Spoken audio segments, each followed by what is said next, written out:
अस्सलामुअलैकुम वरहमतुल्लाहि वबरकातुहू। शुरू करता हूँ उसके नाम से जो बड़ा मेहरबान और नहायत रहम करने वाला है,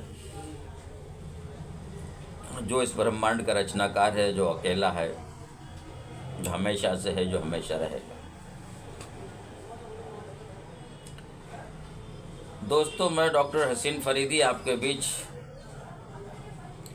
एक बार फिर हाजिर हुआ हूँ, लेकिन किसी मेडिसिन का विवरण लेकर नहीं, किसी रोग की बात को लेकर के नहीं, किसी रोगी की बात को लेकर के नहीं।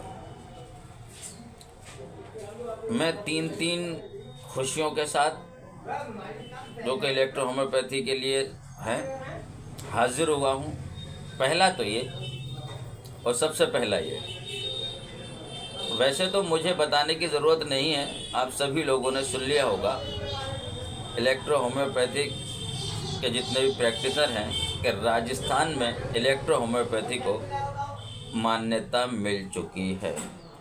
डॉक्यूमेंट्स में जो जमा होना होता है, जो कार्रवाई होनी होती है, वो रह गई है, हो जाएगी।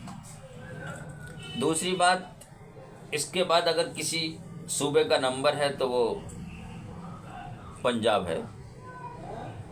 मुझे ऐसा ज्ञात हुआ है कि पंजाब में अब मान्यता मिलने वाली है। ये वाकई बहुत बड़ी खुशखबरी है हमारे उन इलेक्ट्रो होम्योपैथिक डॉक्टर्स, बुज़ुर्ग डॉक्टर्स के लिए, वो सीनियर डॉक्टर्स के लिए जिन्होंने इसके लिए भरपूर मेहनत की। उस दिन प्रोग्राम में एक साहब बता रहे थे कि वो जेल भी गए हैं, उनको भी इस बात की मुबारकबाद है कि उनकी जेल जाना इस विषय पर इसके लिए कामयाब हुआ कि पंजाब में को मान्यता मिलने वाली है और राजस्थान को मिल चुकी है। दूसरी जो खुशी की बात है, अब तक हमने ये देखा है कि हमारे इलेक्ट्रो होम्योपैथिक प्रैक्टिशनर्स की जब प्रेस कॉन्फ्रेंस होती है, मेडिकल कॉन्फ्रेंस होती है, तो हम अपने फार्मूले, अपने नुस्खे एक दूसरे को शेयर करते हैं, और हम लिखते भी हैं और करने भी चाहिए। ये बहुत अच्छी बात है, लेकिन वो हम लोगों के आपस में ही लिखे हुए रह जाते हैं। अगर हम 15-20 लोग किसी सेमिनार में हैं या 100 लोग किसी सेमिनार में हैं, तो वो वहीं लिखे रह जाते हैं, बल्कि वो लिखे हुए रह जाते हैं, दब जाते हैं। अलीगढ़ में अभी प्रोग्राम हुआ था जिसमें सर सैयद इलेक्ट्रो होम्योपैथिक ने भी अपना हिस्सा लिया था उस प्रोग्राम में, जिसमें डॉक्टर आर के गुप्ता जी ने, जो कि कैंसर के विशेषज्ञ हैं, उनकी संस्था द्वारा वो प्रोग्राम होटल गोल्ड लीव में जनाब मेटी साहब के जन्मदिन के मौके पर मनाया गया था। तो हमारे अलीगढ़ शहर के जो बहुत बड़े ज़िम्मेदार एमएलसी हैं, ज़िम्मेदार हैं, उन्होंने एक बात कही थी उस प्रोग्राम में कि भाई, मेरा आपसे लोगों से ये गुजारिश है, निवेदन है कि एक बुकलेट बनाई जाए जिसमें हम सब लोगों के फार्मूले, हमारे विचार, हमारी कामयाबी हो। तो इस जिम्मेदारी को sir Syed electro homeopathic board of India ने अपने कांधों पर लिया था। आज उसी के लिए मैं आपके पास हाजिर हुआ हूँ, आपके सामने हाजिर हुआ हूँ।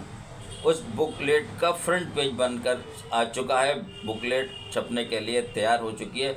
सिर्फ हम लोगों को इंतज़ार है आपके फार्मूलों का, आपके अपने विचारों का, आपके अपने लेखों का, आपकी जो कामयाबियों के साथ केस हिस्ट्रियाँ हैं उनका आप भेजें, ताकि बुकलेट जल्द से जल्द छप सके और हम ही उससे सरसाब ना हो, बल्कि पूरे हिंदुस्तान के जो डॉक्टर्स हैं उन सबको वो पढ़ने को मिले और पैथी और आगे बढ़े।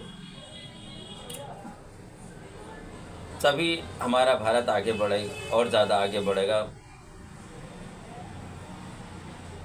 बस मैं अपनी बात यहीं तक कहना चाहता था। अब मैं आपको वो चीज़ दिखाना चाहता हूँ, उसका बुकलेट का फ्रंट पेज जिसके आप तमन्ना कर रहे हैं, यह है। हमने उस बुकलेट का सब लोगों से पूछ के नाम रखा है Roshni, electro homoeopathic booklet of book Roshni. यह आपके सामने इसका फ्रंट पेज है, जो मैं आपके सामने रख रहा हूँ और करीब से दिखाने की कोशिश कर रहा हूँ। ये देख लीजिए। अब मैं आपसे ये गुजारिश कर रहा हूँ कि आप अपने फार्मूले हमारे व्हाट्सअप नंबर 88 64 94 91 56 पर भेजें। एक बार फिर नंबर नोट कर लीजिए, 88 64 94 91 56। ये तो 2 खुशखबरियाँ थी। तीसरी खुशखबरी ये है कि अलीगढ़ की सरजमीन पर विद प्रैक्टिस के साथ साथ जुलाई से फर्स्ट सेशन शुरू होने जा रहा है। बहुत बहुत शुक्रिया। वीडियो बड़ी हो रही है, मैं अपनी बात को यहीं ख़त्म करता हूँ। एक बार फिर उन सभी लोगों को सैल्यूट जिन लोगों ने इस कामयाबी के लिए, इलेक्ट्रो होम्योपैथी को कामयाब आगे बढ़ाने के लिए मेहनत की है, मैं उनको फिर एक बार सैल्यूट करता हूँ। और उन सभी लोगों ने जिन्होंने मेहनत की थी, उन लोगों से भी मेरी गुजारिश है कि वो अपने फ़ोटो मेरे इस व्हाट्सएप पर डालें, ताकि लोगों को पता चल सके, मैं उनको मंजर आम पर ला सकूँ। ये बुक इंशाअल्लाह ताला नुमाइश में प्रोग्राम होगा, उस प्रोग्राम में वितरण की जाएगी। आप लोगों से मेरी फिर एक बार गुजारिश है, मेरा व्हाट्सअप नंबर नोट कर लीजिए, 88 64 94 91 56। मैं लिंक में भी डाल दूँगा। बहुत बहुत शुक्रिया, बहुत बहुत शुक्रिया।